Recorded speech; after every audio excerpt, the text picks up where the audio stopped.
And does everybody have a handout? I'm going to give you a few highlights in the handout for you to think about when you're reading this one later. And one of the first things is one of the earliest leaders of the Methodist Church in America was Robert Strawbridge. And he's one of my favorites. He's considered to be the very first Methodist pastor that came into America and started preaching. He's really from Ireland, and he came to America about 1760. Now, he was a carpenter, so when he came to America, he actually built his own pulpit, so he preached for years and years out of this own pulpit. He's considered the first circuit rider in America, first Methodist circuit rider in America. But now here's the interesting part. He's considered the first Methodist preacher to do a baptism in America. Oh, cool. Okay, with all the others, why do you consider that the interesting part? Because he's the first Methodist preacher to do a baptism. He was not ordained. Wesley didn't know he did it. And when they found out that he was baptizing and serving communion to people, they tried to get him to stop, and he refused to stop. So was that the first conniption fit? That's Was the it right? first conniption fit in America. And so in the actual paperwork, in the archives and stuff, you do not see Robert Strawbridge's name after 1775. He is then also the first Methodist pastor to be tossed out. I got right on that. Now he continued to preach, and he continued to serve the sacraments, and they just kind of ignored him after that because they couldn't do anything to stop him. Right. Now, this is by Wesley, who was Anglican and got in trouble because he was preaching outside the church in fields. Yes. And then he pulls this. Mhm. Okay. So, Sounds like you did.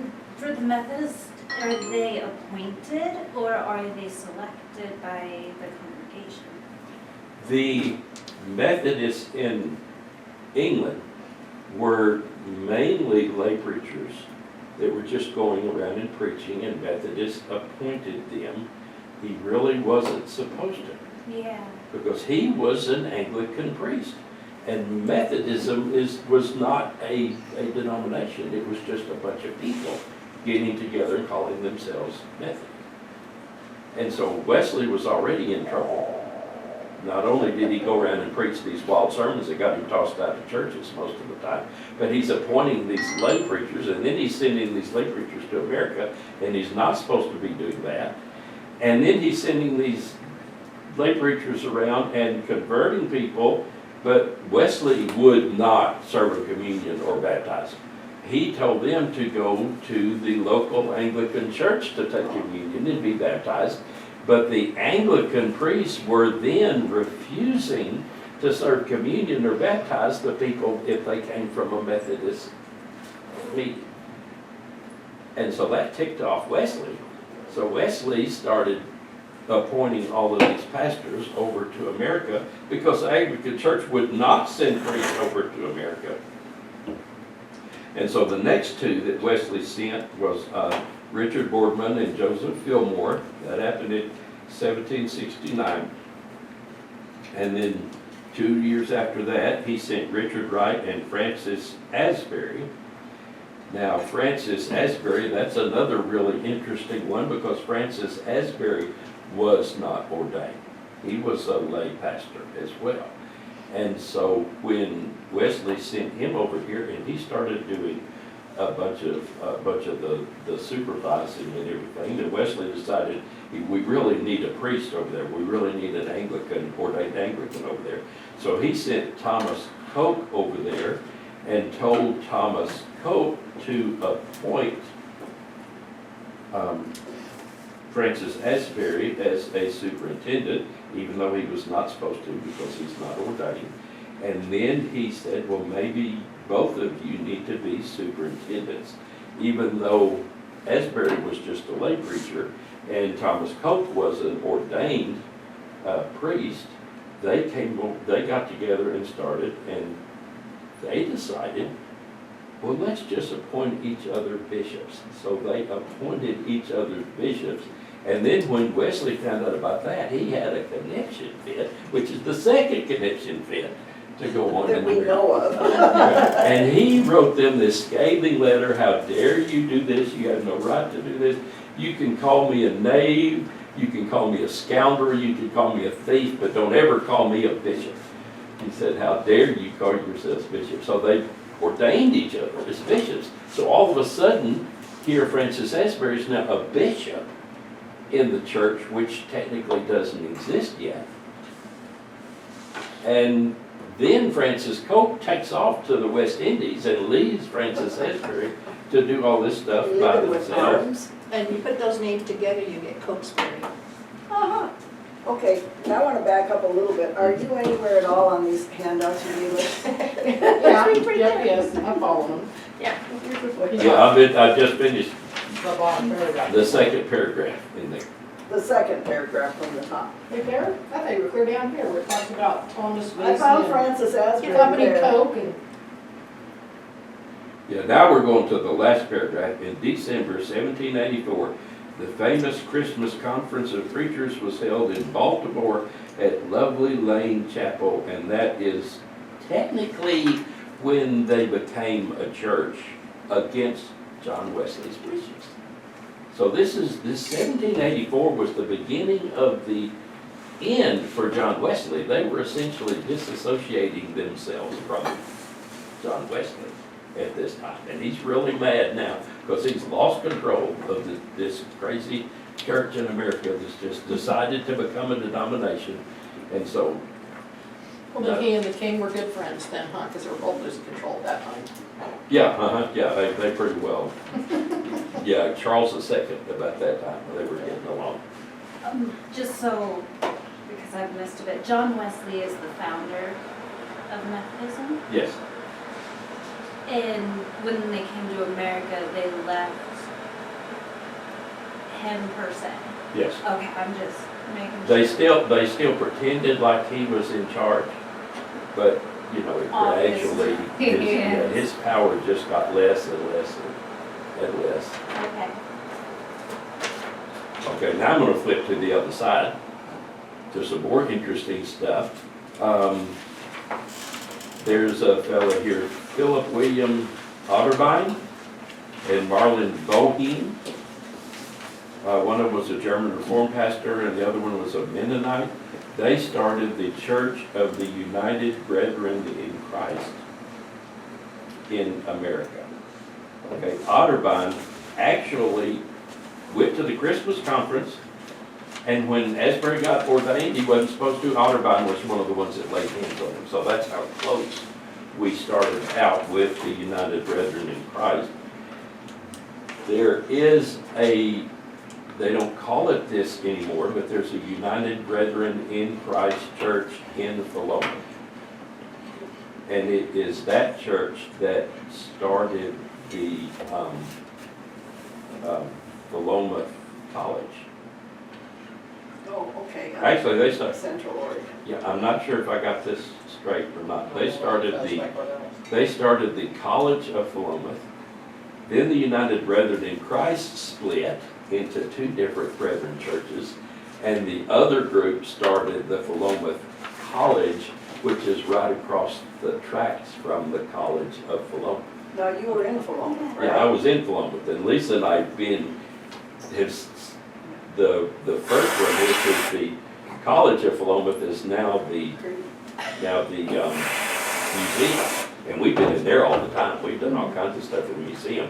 And then right across the tracks is the Philomath College, which is just a group of apartments now. We've been over there, but we have never been in that. Oh, there's no college And that's anymore? just a stone No, there's no throw college away from anymore. Angel. Like, Oh, it's yeah, low and so it's when did that just start? Dallas. Like, Because Well, you that's talk about these years, what Just years there. at the moment, so. Okay. I don't know when they started the college, but they closed the college in 1924 or 1925. What I'm saying though is that they didn't start settling this into the world till the 18 something or other, so Mhm. that would have been like 50 years after all Yeah, this. this was proposed. after all this happened, All right. is when they started that, and the College of Philomath then had a little chapel, and they met, and it kind of turned into a church, and that's where the College United Methodist Church got started, was when they closed the college in 1924. They kept the building as a church, and it was a United Brethren in Christ church for a while. And then it changed into, the next thing is, the next paragraph, a second church, the Evangelical Association, was begun by Jacob Albright. And the Evangelical Association was officially organized in 1803. Now, at some point, I don't remember the date, the United Brethren in Christ merged with the Evangelical and became the Evangelical United Brethren Church. And that's called an EUB. And you might hear some people talk about EUB pastors or EUB churches. So the college church became an EUB church, sold the museum and and kept a little bit of property right next door, and they built a church there, and then they were an EUB church there for quite some time until 1968, which is when the Methodist Church and the EUB Church joined together to become the United Methodist Church.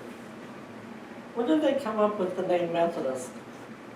They came up with the name Where have you Methodist been? because We did a whole hour on this already. when John was in, he just graduated from college, and he went and helped his dad for a while. His dad was a preacher, and he went and did that for a while. And then he came back, and his brother Charles said, well, come on back over here, because we've got this Bible study program, and we want you to come help with this Bible study. So John came back to Christ Church, which is actually a college. It's called Christ Church, but it's a college. And it was there that they had this Bible study. It wasn't just a Bible study, it was a major thing. And they would go visit people in prison, they helped the poor, and then they did real intense Bible study. But the intense Bible study was so intense that everybody had this very strict way that they did it, that people started making fun of them. And they called them Bible moths. And then they called them the Holy Club, and then someone said, well, you have just a method for everything, you're just Methodist. So it was a derogatory term that someone used for them, and they decided they liked it, and so they kept it. Oh, okay. We're the Yeah. backwards. Willamette College was from 1865 to 1929. Yeah? So is there a big Methodist church, sorry, That's college all. somewhere? I've just never heard of it. Is there, you were talking about schools, is there like a university, like, cause the Seventh Adventist has a great big college. Is there Yeah, the one for biggest, where's it at? maybe I think the biggest one we have is SMU in Texas. It's in Texas. Yeah, that's Methodist. Stacy was noticing when Rowan did a lot of research, probably thanks to his mom, about going to college. He was looking at Lawrence in northern Wisconsin. That was started by the Methodists. Mhm. What was his other choice? He had 3 top choices. I think one was Willamette, of course, and DePauw in Indianapolis, and that was started by the Methodists. Just the top 3 just happened to be Methodists. Oh, yeah, that Methodist one in Anchorage too. Yeah, they were big into education, part of that Methodism, methods.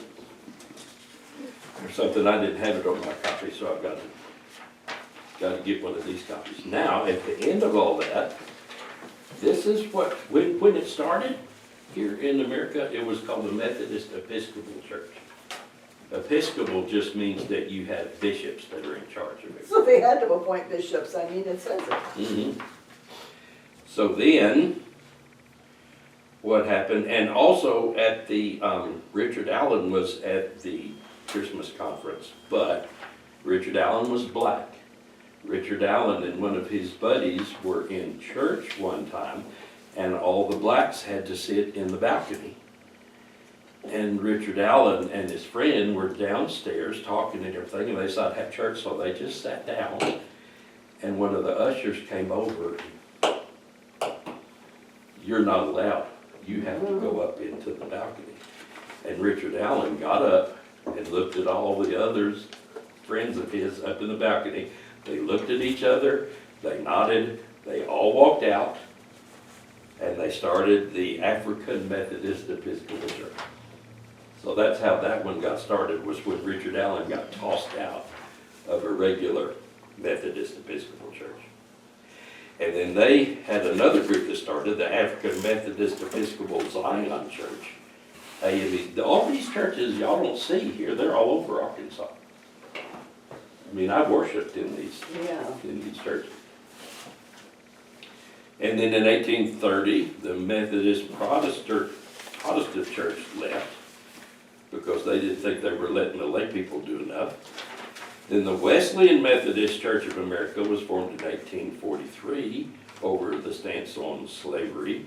The Methodist Episcopal Church South in 1845, they left over slavery, but they were pro-slavery. And so this was all the Methodist churches in the South left. And then the Free Methodist Church, 1860, they were anti-slavery, and we've talked about this before, where they got mad because if you were a member of a Methodist church and you paid a good amount of money, you got to reserve the pew and nobody else got to sit there. They just call them little old ladies now and they don't charge anything. Well, that's one of the reasons that the Free Methodist Church was started. And then 1895 is the Church of the Nazarene, because that wanted to focus more on the whole, that was a part of the holiness movement. What I always say happened in the Nazarene church was, I think that there were a bunch of them sitting in the back of the church one time, and they got so excited that they raised their hand.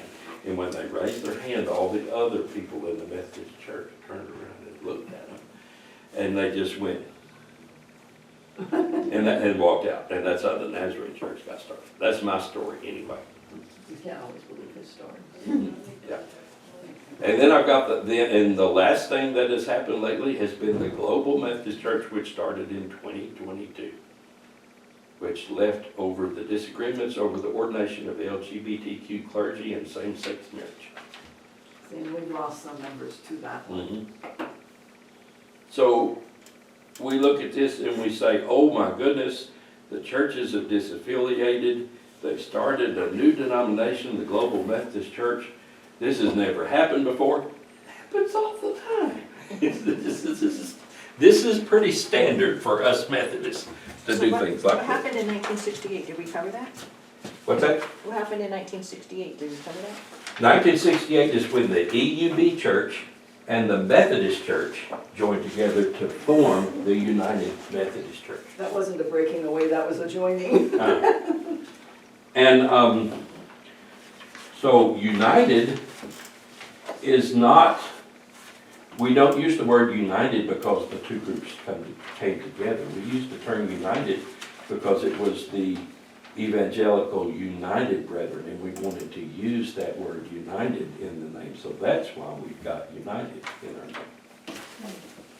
And has anyone ever seen a logo?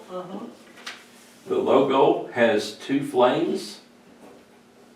One of them represents the Methodist Church, one of them represents the Evangelical United Brethren Church.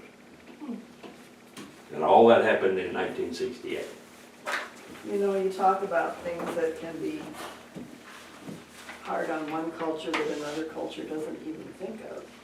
It came to me a few years ago that if you were a black person in the South and there was a flaming cross in your front yard, that was a very, very, very bad thing.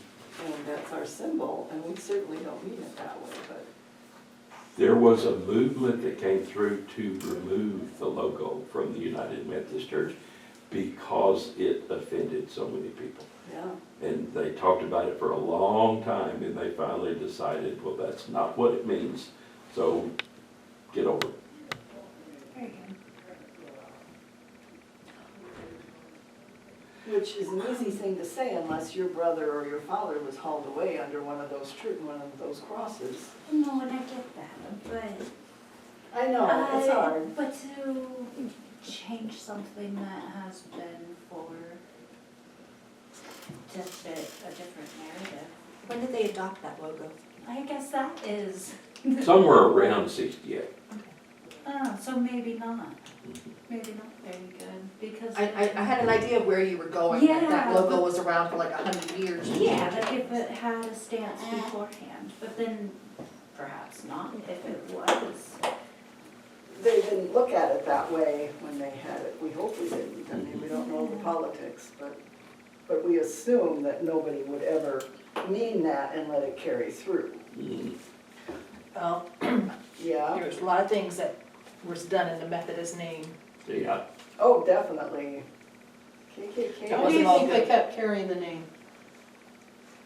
You talk about all these churches, they're just continually being Methodist until we get to the Nazarenes. Why do you think they kept carrying it? What do you think was the specific connection to them? Because as you talk about it, they didn't necessarily 100% observe the same, preach the same, follow the same rules. the name Methodist, Why do you think they kept it going the whole time? Like even when you said the black, I guess these are black people, got knocked out of the church for coming down out of the thing, they still wanted to be Methodist. Why would they, and then they keep carrying it. I mean, every church you got established here, everybody's staying a Methodist all the way through. I get how it came to be, I mean, that makes perfect sense. because But of the why do you think theology they carried? and the So, doctrine. They still can carry but on what part of the theology? and the doctrine of. Is it the idea that we can all be saved, that theology? Mhm. Oh, And isn't a large part of the Methodism being open and inclusive to everybody? And most churches, like you're not allowed to take communion in majority of churches because it's a closed. Mhm. Mhm. And yeah, so for me, I would go along the lines of they keep the Methodist tradition because it's open to everybody. I think that's where the Free Methodists would really be getting it right because it was, the more people you can turn to Jesus, the better. Why would you try to close it? Yeah, why would you shut people out? And what right? I mean, okay, Jesus, you got some of this right, but we're gonna make some rules here, which it's not like we don't make rules, but you know, we don't kick anybody out. I guess it would also attract people by carrying the same name. Like if It's you- a roots. You know, if they come through town or whatever, and they're like, they recognize the name or whatever. I was just curious. Well, It's like, my- why would you That's just a go good get a new question. name? There's like 80,000, there's 800,000 or 80,000 church names out there. What, you know, they're all objecting as they move through these steps to something about them, why they didn't, but like I said, the Nazarene church did. They said, yeah, we're spinning off, and we're gonna name it totally something different, because we're not gonna abide by those theories, I guess, I don't know. How different is the Nazarene church really? They're a It's little more hellfire and damnation. holiness, more spiritual, more raising hands But and they stuff do like that. like these two are talking about, are there set rules of you can't and you can when you can and can't do Mhm. things? They have more of that. They've got more rules and they're very conservative. Okay. They are more along the lines of the Global Methodist Church is. I don't know, like I said, my experience was they're more, you're going to hell. They just stand up there like you will, or you're going to hell. I mean, that's what I've heard every time I've been in it, for Christmas things, for funerals, for anything. But the two United Methodist pastors that I considered to be my mentors when I first became a pastor, the two that actually, you know, held my hand and kept me from going, called me off the fence a few times and stuff like that. Neither one of them are United Methodist pastors anymore. Both of them disaffiliated from the United Methodist Church, and both of them are serving Methodist churches, but they are not United Methodist churches. They left the denomination, but again, kept the Methodist. And they left their pension as well. Well, yeah, that's a major Wow. statement. Back to like the Calvinism, I think that is the thing that drew me to the Methodist Church over many other churches is how can it be preordained that you're gonna be doomed to eternal punishment? But these people have already, like, they don't have to worry about it. I could. Yeah, that is going to be, I don't know what session it counts now, whenever we do Wesleyan theology, we're gonna go over that in quite a bit of detail. So now, we've got all these lay preachers, which they are lay preachers, and many of them didn't have much education at all. And it was a long time, and I don't know when. Cindy, do you know when lay pastors were allowed to serve communion? We're not. Huh? We're not. I mean, local church pastors. Oh, I don't know when that started, in the 50s maybe? I don't know. It hadn't been that long ago that someone like me can actually baptize and serve communion. For a long time. We weren't. But I can't. They are really stinky about that. Even though Cindy's going over there and essentially being the pastor at Vale on fourth Sundays, she's not allowed to serve communion to them. Unless it's Someday blessed. we need to have a communion class, because I have a lot of questions, and a Well, she lot of could- conversation to have. Well, that'll be A under lot. sacraments. Yeah, I yeah. mean, Yeah. I've spent hours reading it from every angle, and I don't get it. Not being.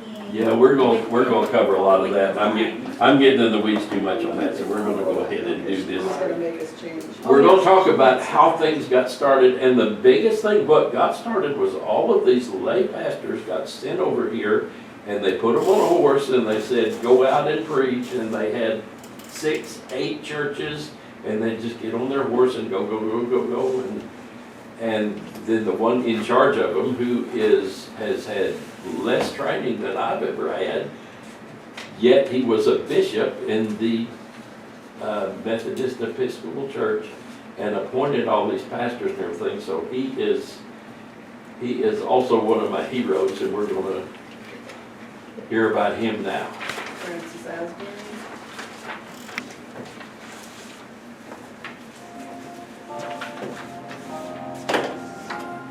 Calvin Coolidge said this at the dedication of his monument in Washington, D.C. Who shall say where his influence, written on the immortal souls of men, shall end?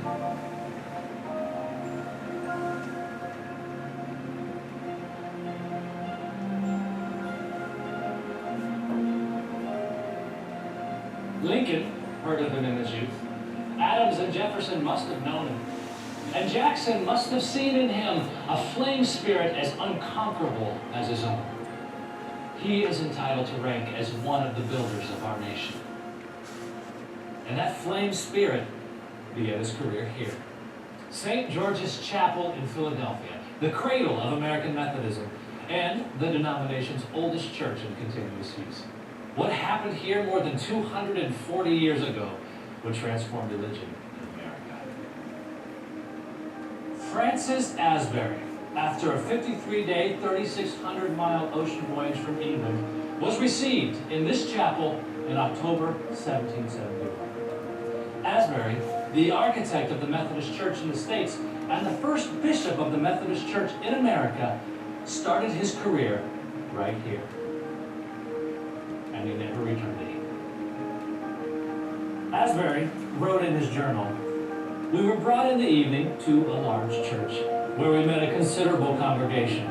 The people looked on us with pleasure, hardly knowing how to show their love sufficiently, bidding us welcome with fervent affection, and receiving us as angels of God." The son of an English farm laborer, Francis Asbury was not a highly educated man. He was born into a working-class Anglican family. He dropped out of school before he was 12 to work as a blacksmith's apprentice, and by the time he was 14, he had been awakened in the Christian faith. According to biographer Ezra Tipple, Asbury's preaching was more zeal than art, yet highly effective. Tipple wrote, "There were occasions when under the rush of his utterance, people sprang to their feet as if summoned to the judgment bar of God.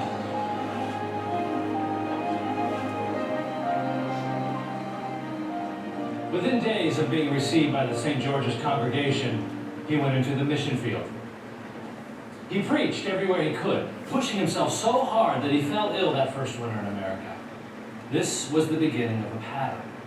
Over the next 45 years, he suffered from colds, coughs, ulcers, and eventually chronic rheumatism, which forced him off his horse and into a carriage. Yet he continued to preach. Organization was Asbury's gift. He created districts of churches, each of which would be served by circuit riders, preachers who traveled across America to preach and minister, especially in rural areas. Though he spent his life traveling, He insisted on riding inexpensive horses and using cheap saddles and riding gear. Francis faced poor roads, if there were any roads at all, difficult trails, wild environment, all kinds of weather, and he encountered hostiles with scant support, and he was often shot at. This was Asbury's saddlebag that kept dry nearly everything he owned: his spectacles, his pocket watch, and of course, his Bible. But also inside was his powder horn. Although Asbury admonished preachers under his charge against garnishing weapons, most circuit riders carried a pistol to hunt while on the road.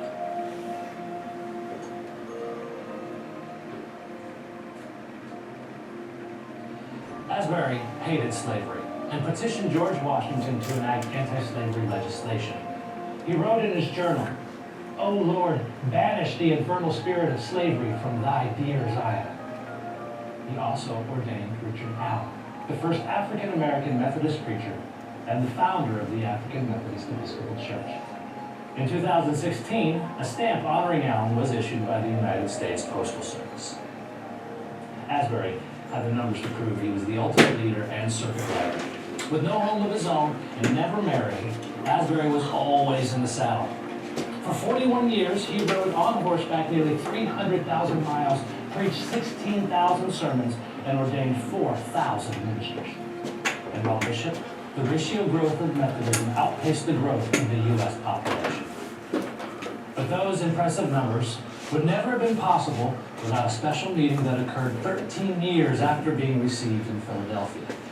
The meeting was held near Dover, Delaware, and would give birth to the Methodist Church.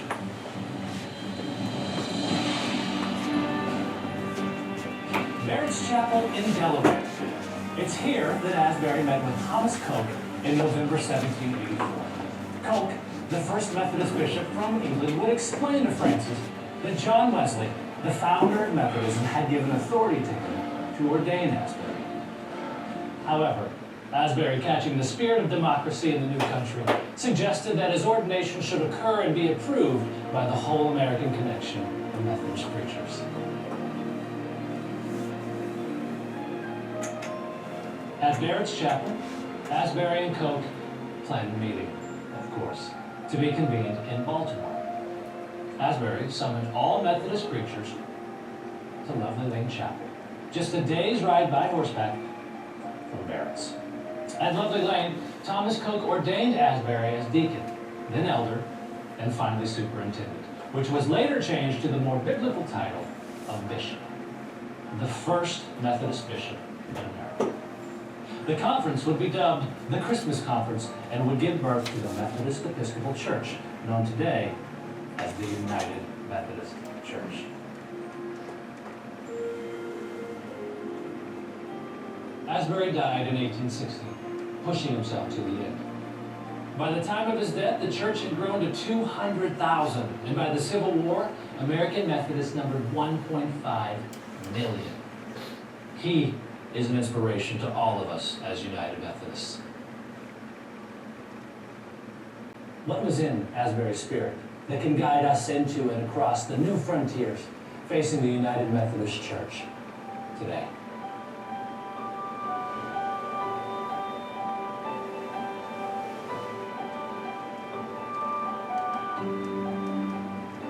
Like Asbury, we are still writing, still spreading the word of God's love in Jesus, still itinerating, still overcoming obstacles and challenges, still crisscrossing the mission field. What Asbury started here in America now extends around the world.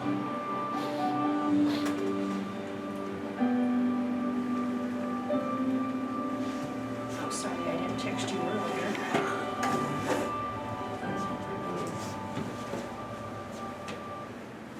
I forgot it was Tuesday because I didn't work at the library, which is closed today. So, Well, we'd already decided after the meeting, one of us was gonna come by your house and get you off the floor, but we figured you were, well, thank you for that consideration. yeah, we were gonna wait till the meeting.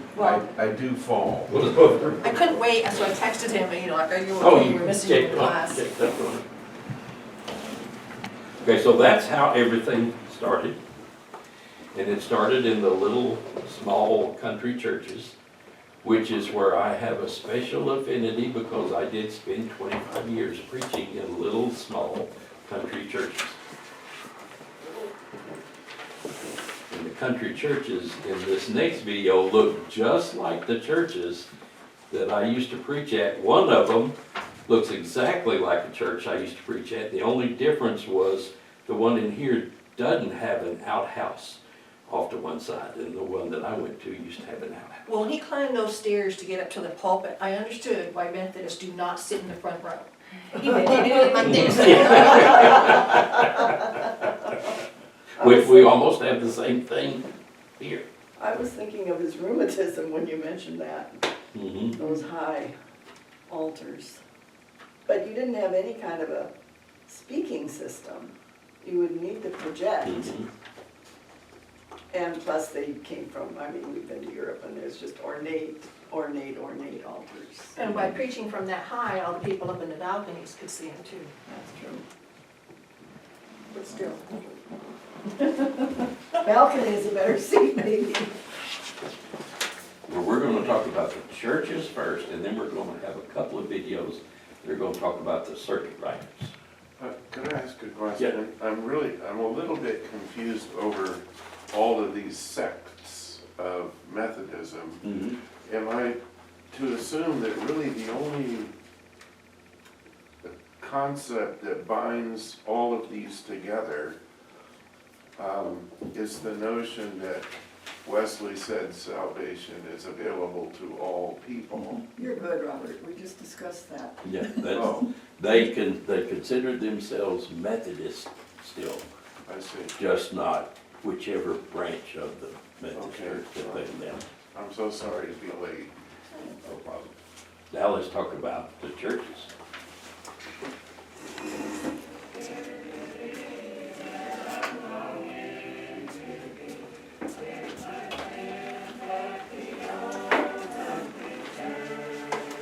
These old country churches, where would today's United Methodists be without them? In fact, the very essence of the church, the denomination's connectional system, sprang from these prolific rural roots. It was actually quite revolutionary.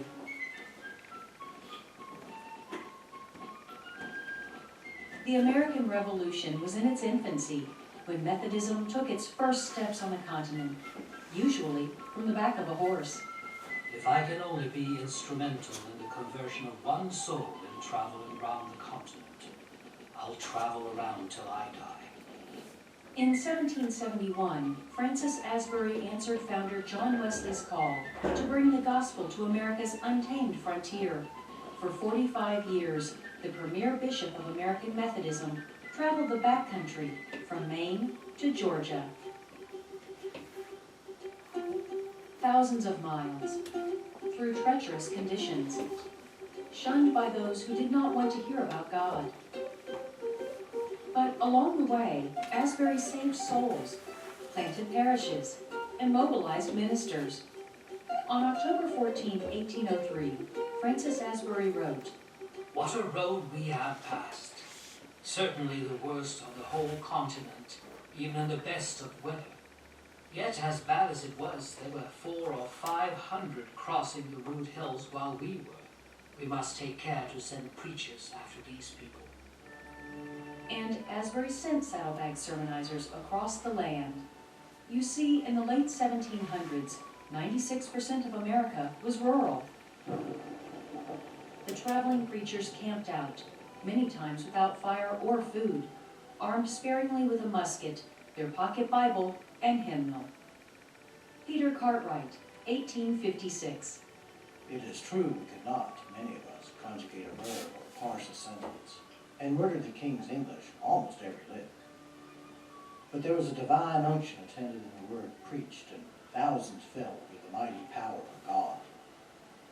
This is where Methodism's connectional system was born. These circuit riders served many rural communities over hundreds of miserable, muddy miles. In fact, in some cases, they might have only seen the pastor 4 times a year, which is where we get the origin of that concept of the old quarterly conference. But the pastor would help connect those churches. Pastors would news, so those churches would hear about what was going on with other churches in that circuit, other communities. And the pastor would be bringing books, the pastor would be bringing our church newspapers, our communication. And so those churches became connected through the pastor.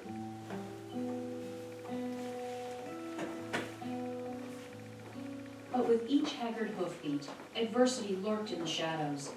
Bandits, broken bones, hunger, and sometimes persistent, debilitating loneliness. Freeborn Garretson, 1824. I am severely buffeted by the enemy, and a gloomy melancholy hangs over me, which is not easy to shake off. It was difficult for the wives as well. Catherine Garretson, 1828. Though my dearest friend was often away, his punctuality in writing made his absence less tedious. There was a continual conflict in my own mind, so that I dared not make the least opposition to his visiting the churches, for this was his element, and in this he was blessed, and made a blessing to others. The pay was a pittance. In 1861, H.D. Fisher wrote, Our sole remaining funds in cash were 3 old-fashioned copper cents. It was 3 months till quarterly meeting, and we were among strangers. Furthermore, our larder was illy supplied for the necessities of life. but despite the many hardships, when the preacher came to town, the sacrifice paid off, because the radical hospitality that so many United Methodist congregations often aspire to today came naturally to country folk. They opened their homes, shared their meals, and some even pieced a quilt or two for their beloved preachers.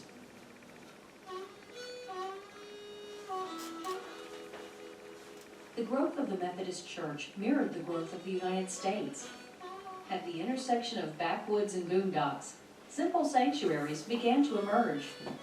If disaster struck, the church was so fundamental to their identity, communities rallied to rebuild. And where there were no buildings? Well, the Methodists perfected countryside camp meetings as a way of winning more souls to Christ.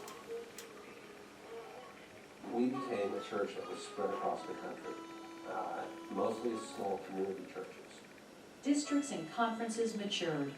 The worship, educational, and administrative structures that are evident in today's United Methodist Church began to evolve.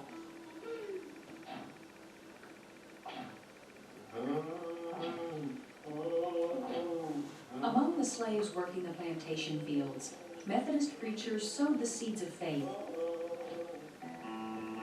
Shortly before the Civil War, the new church divided down geographical lines. Methodist itinerant preachers served both armies on the battlefield. And after emancipation, the church helped to create trade schools, colleges, medical institutions, and a seminary for former slaves.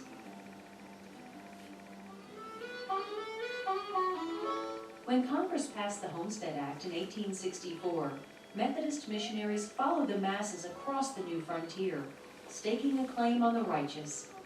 In 1868, General Ulysses S. Grant even remarked, The United States possesses 3 great parties, the Republican, the Democratic, and the Methodist Church. By 1875, the Missionary Society of the Methodist Episcopal Church was supporting more than 3,000 missionaries, most in Western territories. They found their flocks in lumber camps or boom towns, laying rails or mining riches. Missionary William Taylor described the laity in terms that could also have just as accurately described itinerant preachers. The California miners are a hardy, muscular, powerful class of men possessing literally an extraordinary development of hope, faith, and patience, and a corresponding power of endurance. Even if it was just a sod-walled sanctuary, the frontier church became the unifying center of the community. Often it was the fortitude of immigrants that solidified Methodism in the primitive prairie. Swedes, Italians, Germans, Japanese, and Chinese, all were welcome to sharing God's good grace, and it was even preached in their native tongue. It was a way of saying, welcome to the new country. and welcome to the new church, but a church that accepts you in your own language. By the turn of the century, the Methodist Church was the predominant Protestant denomination. 2 churches were being built every day. Steeples dotted the countryside. And decades after the death of Methodism's founder, John Wesley's dictate to serve the poor continued to resonate in the hearts of country preachers. Like the Reverend Hiram Frakes, who cultivated his parish among moonshiners and miners in the backwoods of Kentucky. Parson Frakes rode into Bell County in 1925. Because he donned fancy store-bought clothes, some thought he was a revenuer. Prohibition was in full force, but the mountain folk lived by their own law.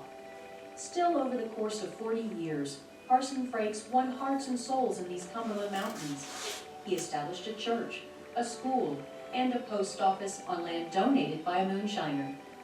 It became known as Henderson Settlement, named after Bill Henderson, the moonshiner, and Theodore Henderson, the resident Methodist bishop.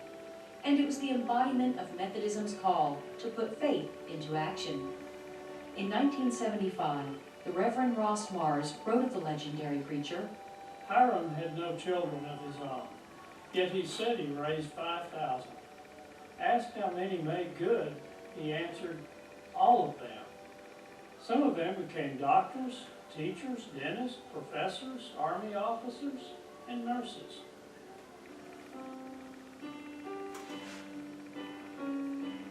So while some may consider them nothing more than rural relics, these Methodist churches have pedigree. Today's congregations can trace their lineage to the saddle sore, the forging faithful, and the abiding believers who traversed the worn path to the old country church.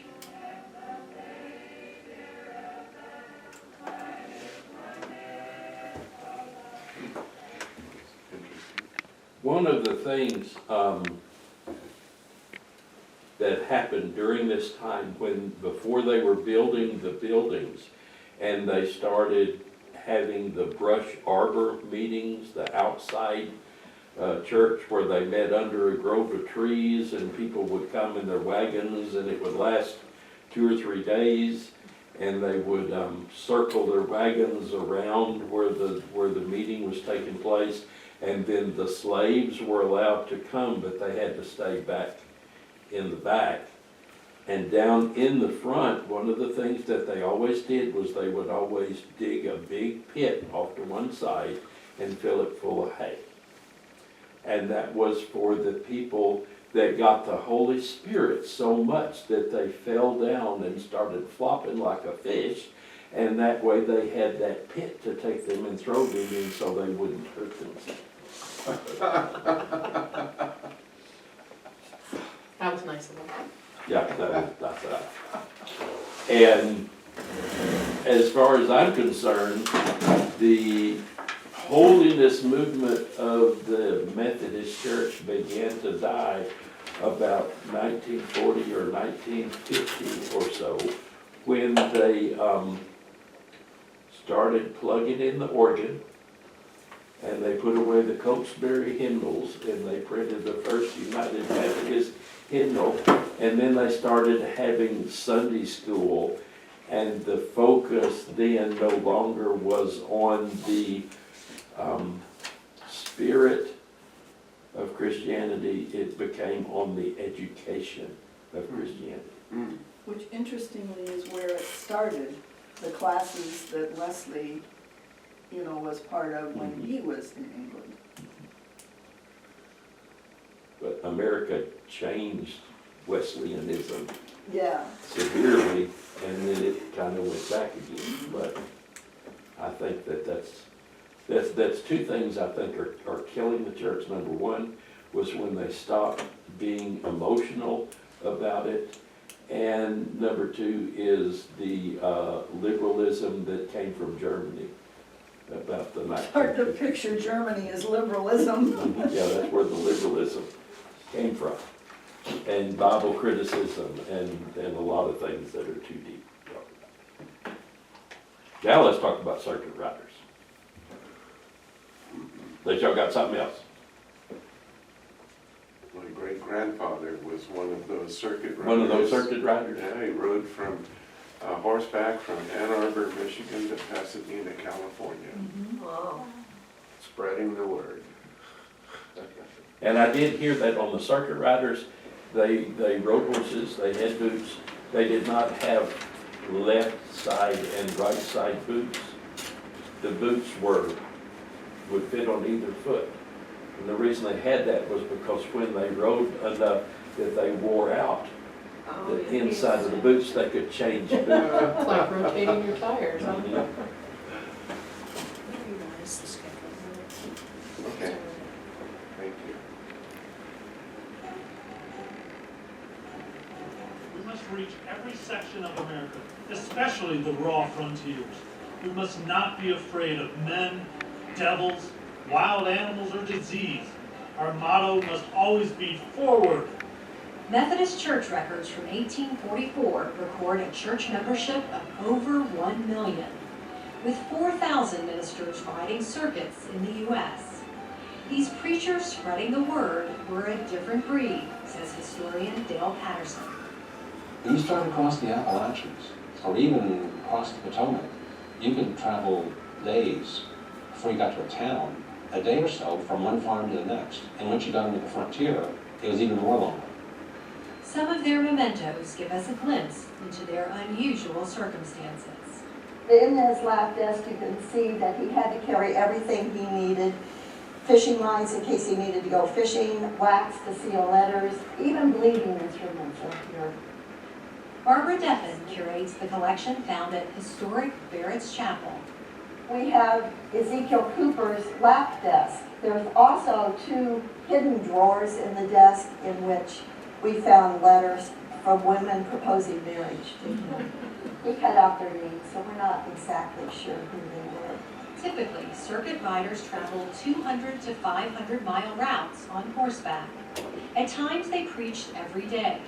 Sometimes circuits were so large it took 6 weeks to complete a cycle. Exhaustion, illness, animal attacks, and unfriendly encounters were constant threats.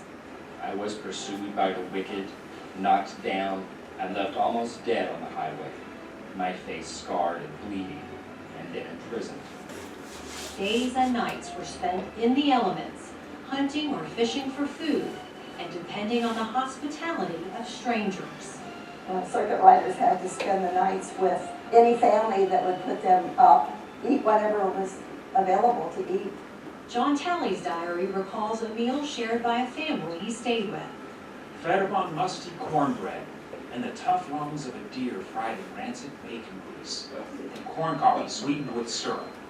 Some kept careful notes. John Kerner wrote, "This was a good stopping place," or he would say, "I will never stop there again," because of the accommodations that they had. And he even talks about staying with people that were not Methodist, but he tried to spread the gospel to them also. Ministers rarely served longer than 2 years on the same circuit. Some say this provided a great opportunity to recycle sermons, but the schedule also prevented preachers from marrying, which might distract from the ministry. While riding through the rain and dark, with no human being with me, my soul was comforted on the reflection of the omnipresence of my Savior. I felt he was near to bless and preserve me. Theirs was a difficult and often short life. Prior to 1847, nearly half of Methodist circuit riding preachers died before the age of 30. But their passion for saving souls was unprecedented, then and now. Thanks be to God, He compensated me for all my toil, for many precious souls who were awakened and converted to God.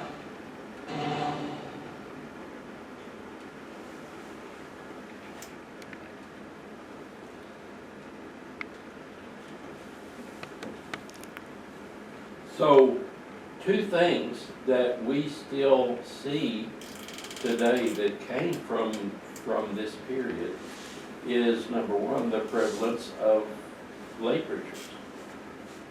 I mean, Cindy and I are lay preachers. The people that are ordained in the conference now kind of look down their noses at us because we are the ordained. And what they don't realize is they're the new guys. The ordained people are new. Methodism was built on the circuit riders who were not the ordained. Were we the only ones doing the circuit riding? No, there was Baptist was. Okay, yeah. that And we makes talked sense. about the brush arbor meetings and stuff. Actually, it's the Presbyterians that started doing that, and then they kind of stopped. And then it was the Baptists and the Methodists that went on west and stayed with the people. And that's why the Presbyterian Church is so much more in the Northeast than it is out here. That's why there's so many more Methodist and Baptist churches than there are other denominations, because the circuit riders came out. The other thing is we are so used to, we have communion once a month. That came about because the circuit riders couldn't get around that much. Once they let them start to serve communion, they had several different churches that they served. And whenever they came by, they baptized all the babies and served communion to everybody. Well, one more thing is the moving of the pastors, the itineration. We always say Methodists, they always move us around. Well, this is what happened. The circuit riders would be on circuit for 2 years, and then they'd assign them a different circuit. So some of the things that we're doing now are holdovers from the way they used to do things.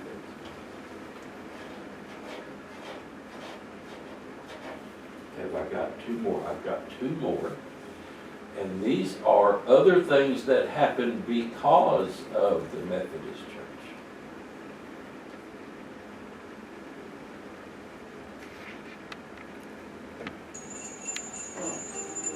In many communities, they became one of the first safety nets, what we might call today a social safety net. When people were down and out on their luck, they were able to go to this place. They could get a hot meal. They could sometimes maybe find work. They could worship. Church historian Dale Patterson says the Salvation Army has a strong link to Methodism. The organization was founded in 1860s England by British Methodist preacher William Booth, a pastor in London who sought to bring the lost souls, the poor, hungry, and homeless, to Christ. And Booth started what was called the London Mission. His great discovery was, my goodness, how can I evangelize people who are so hungry they can't pay attention? How do I evangelize people when I'm giving them out tracts and they can't read? How do I help these people? Booth looked to Methodist founder John Wesley for inspiration. Salvation Army theology is very Wesleyan. It is very much part of a larger tradition that we often refer to as the holiness tradition. So they look for the positive work of God in the souls of all people. The American Civil War had just ended. The British Empire was growing. Military images were familiar. This provided a framework for the organization. And so he said, we need to be an army for the Lord. We need to provide salvation through our army, heart, mind, and soul. How do we reach out to these people? From the earliest days, the Salvation Army opened free kitchens and thrift stores. The ministry came to the U.S. in the 1880s. The Red Kettles first appeared in 1891 in San Francisco as a way to raise money to feed 1,000 people Christmas dinner. The idea quickly spread. Today, the Kettles raise more than $100 million each year to provide food, shelter, and disaster relief. And the Salvation Army continues in the Wesleyan tradition to serve physical and spiritual needs in 128 countries around the world.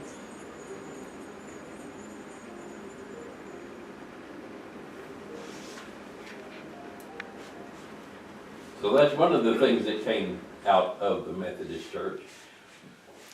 The Methodist Church is not just a denomination where we have church and we have preaching and we sing songs and we read from the Bible. The reason I'm a Methodist is because the Methodist Church does so much more than just church. So the last thing we're going to watch is going to be what it really means to be a Methodist.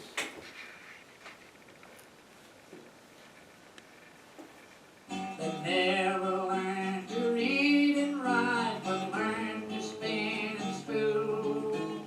At the turn of the 20th century, the U.S. was shifting from a rural agrarian society to an industrial economy. Children as young as 4 joined adults, working in factories and coal mines.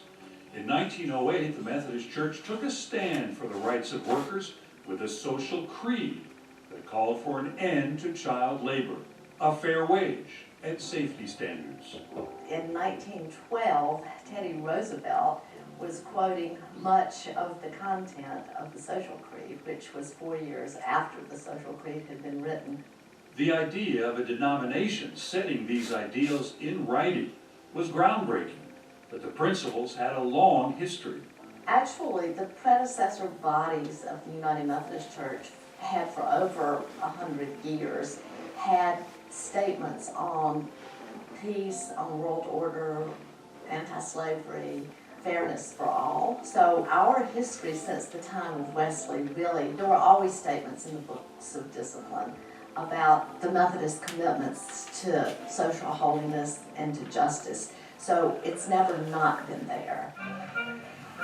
In Washington, D.C., the Reverend Susan Henry Crow heads the General Board of Church and Society, the United Methodist agency tasked with advocating for the values contained in the Social Creed. The former pastor gained an appreciation for the church's clear stance during an early appointment, pastoring a church amidst the textile mills of South Carolina.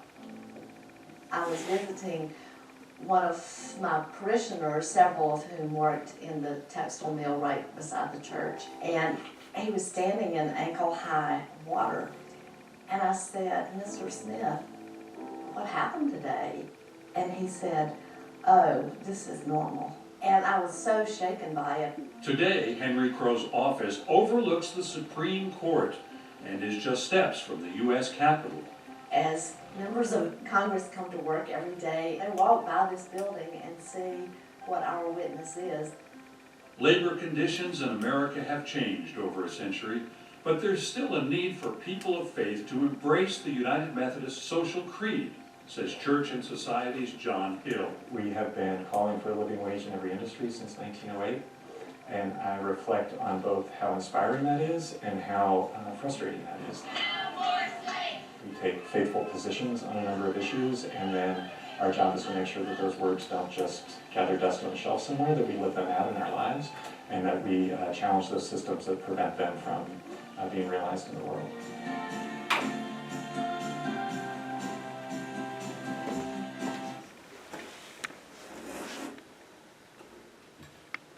Yep, I think that's all the video.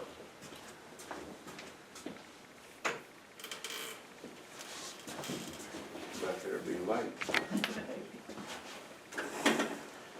So I think what drew me into the United Methodist Church is we like to stir up stuff.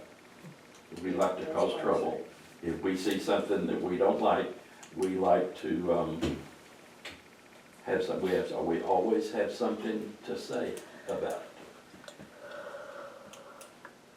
Have we gone far enough, or have we gone too far? With our opinions on our propstering? I would say both, because it's never either or. There are times when we probably, and it came to mind and it's got nothing to do with it, but I remember, missionaries, and it wasn't necessarily Methodist, in Africa, on the continent, insisted that women should cover their breasts, that was, in our culture, it turned out the only people who could afford blouses were prostitutes. So, it's easy to jump in where you don't know and have the wrong effect. On the other hand, it's really easy to be intimidated because someone says, well, I can't afford to run my farm if I have to pay everybody so much money. It's always going to be both ways. We're experiencing that it's almost a sense of ignorance of other cultures. in our church today, because, we need to attract younger people and children. And, but to do that, we are, for the most part, older people, and we don't really understand the mindscape of younger people such that they would be attracted to join us.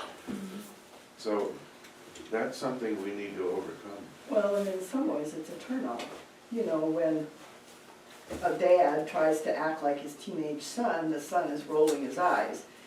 And it's hard to reach that balance where you're accepting and appreciating and also maybe overstepping something that's not yours. But yeah, you need to be open. So we're not doing the eye rolling. It's so much fun. The office forwarded me a request for, to take a poll, and so I went ahead and took it on behalf of the church. It's one of the colleges, I forget which one, is doing a study on the Methodist Church and children, and how we are dealing with children and people with disabilities. And it took about 10 or 15 minutes for me to go through the polling questions, and in doing so, they're going to send us back what everybody's doing, and they're trying to get the United Methodist Church to come up with some stuff to give us and send us here's how, here's what has worked in these other churches. But when I went through and filled that out on behalf of Baker and Haynes, it was, well, what do you do about this? Nothing. And it was nothing. We don't do anything for children because there are no children for us to do something for. So maybe something will become of that. One of the things that was interesting to me was when the Evangelical United Brethren and the Methodist churches joined together in 1968, two accommodations had to be made. One of them was that we had the central jurisdiction. We had like the northeast jurisdiction and the western jurisdiction and the southwest jurisdiction that were divided up. There was also a jurisdiction called the central jurisdiction, and it was not demarcated by geography, it was demarcated by color. The central jurisdiction were all of the black Methodist churches. And one of the things that we did when we joined together was we eliminated the central jurisdiction. And the black churches in the west became part of the western jurisdiction.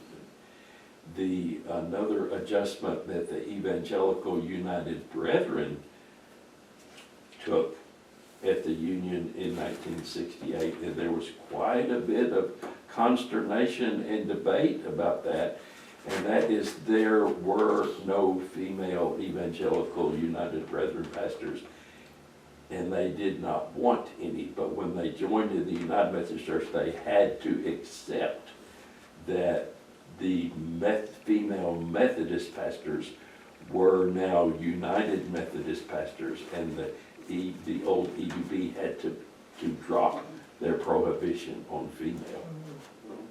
So that was two very good things that happened because the churches came together. And that was back in 68? Yeah, 1968. One of my professors in course of study was a voting member in Dallas in 1968. An interesting place to be. Yeah, so we spent a long time quizzing him on all of those things, and he died just a couple of years ago. But we also found out that he went over to England and went to Epworth and saw the childhood home of John Wesley, and went out in the He saw the church that John Wesley's father pastored, and he saw John Wesley's father's tombstone. Because apparently John Wesley went back at some point to preach in his father's church, and they would not let him preach in the church. Oh, my. And so he went out and stood on his father's tombstone and preached in the cemetery. When we were in England, we stayed in the village of Christ because we had friends there. And I've got a picture of their old church where John Wesley had preached.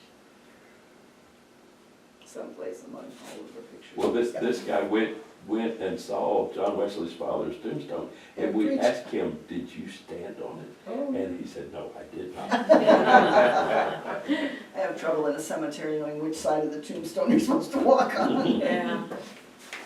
But then we had another professor that was considered, he had the title of a Wesleyan scholar at Memphis Theological Seminary. He knew all about Wesley, and he had been over there, and he had seen the house, and he had seen the church, and he had seen the tombstone. And we said, "Did you stand on the tombstone?" And he went, "You darn tootin' right."